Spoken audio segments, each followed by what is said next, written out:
you look at these pictures, beginning of the Star Wars series, and but you see, okay, yes, there were two buildings there, and then they're gone. We can all agree on that. There's no question about that. All right, how much of them were gone? And I show the size of the pile left, and compared to the height of the buildings. Like, whoa, that's just a dab of it, like 1/100th of the size of the building. I mean, even less than that because it's not as wide. It's just a fraction. In controlled demolitions, that doesn't happen. You have a big pile of stuff. Just this outline of that little pile of stuff there, and then that's about the size of it, of the whole building. This is an 8-story building over here, building 6, and there it is there. It towers over what's left. This is right down at ground level.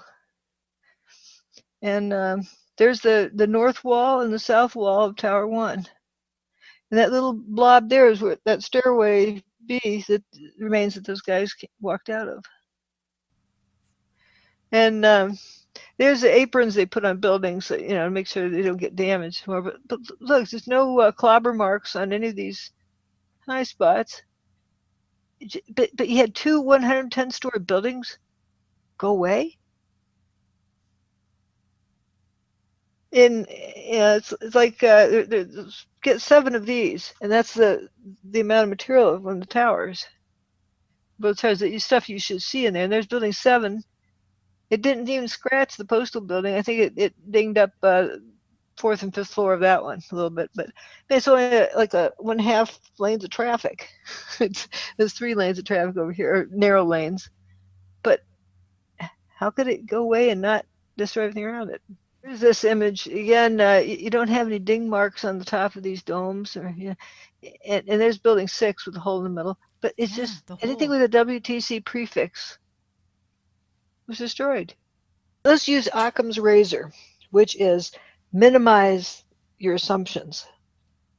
Not good to make assumptions. Minimize your assumptions. So if you look at all the evidence, you know exactly what happened. You don't need to make any assumptions at all. That's following Occam's razor. So you try to minimize your assumptions. So why do you need to assume what made the holes? Then you might, overlook other evidence because you're so busy thinking you already solved that.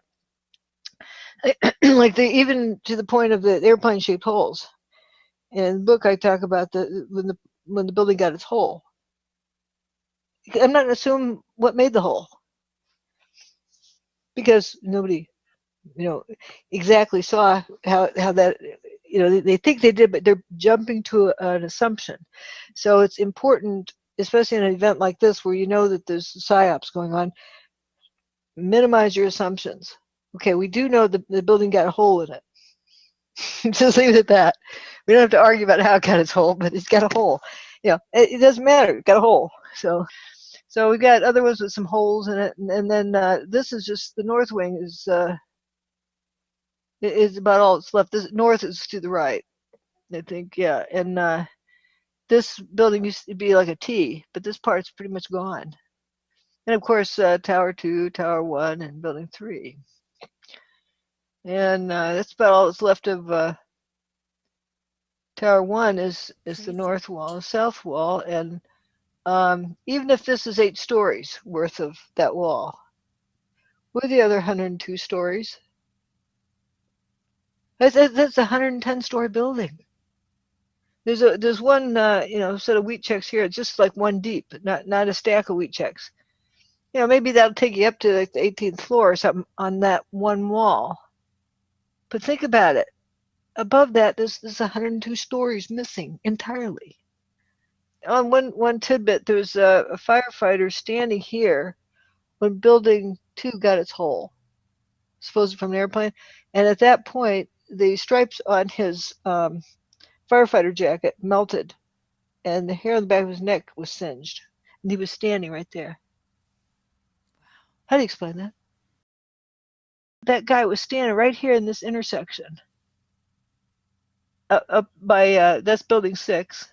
That's Verizon Building, across from WFC3, right in this intersection.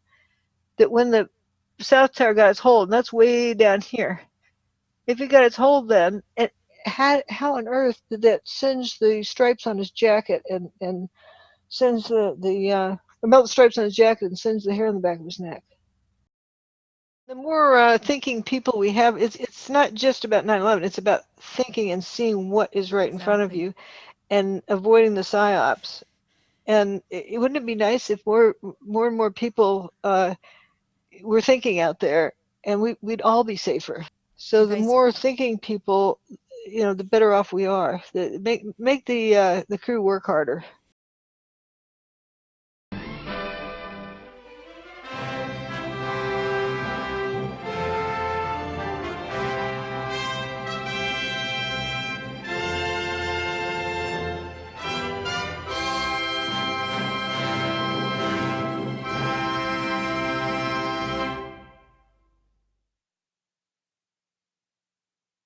If it were hot, would these guys be in this cage dangling over it? if that's steam coming from a geyser or something, it looks like steam, but they're dangling these people over it. You wouldn't do that to somebody if they would get cooked to death. That's what you do to clams. You get steamed clams that way.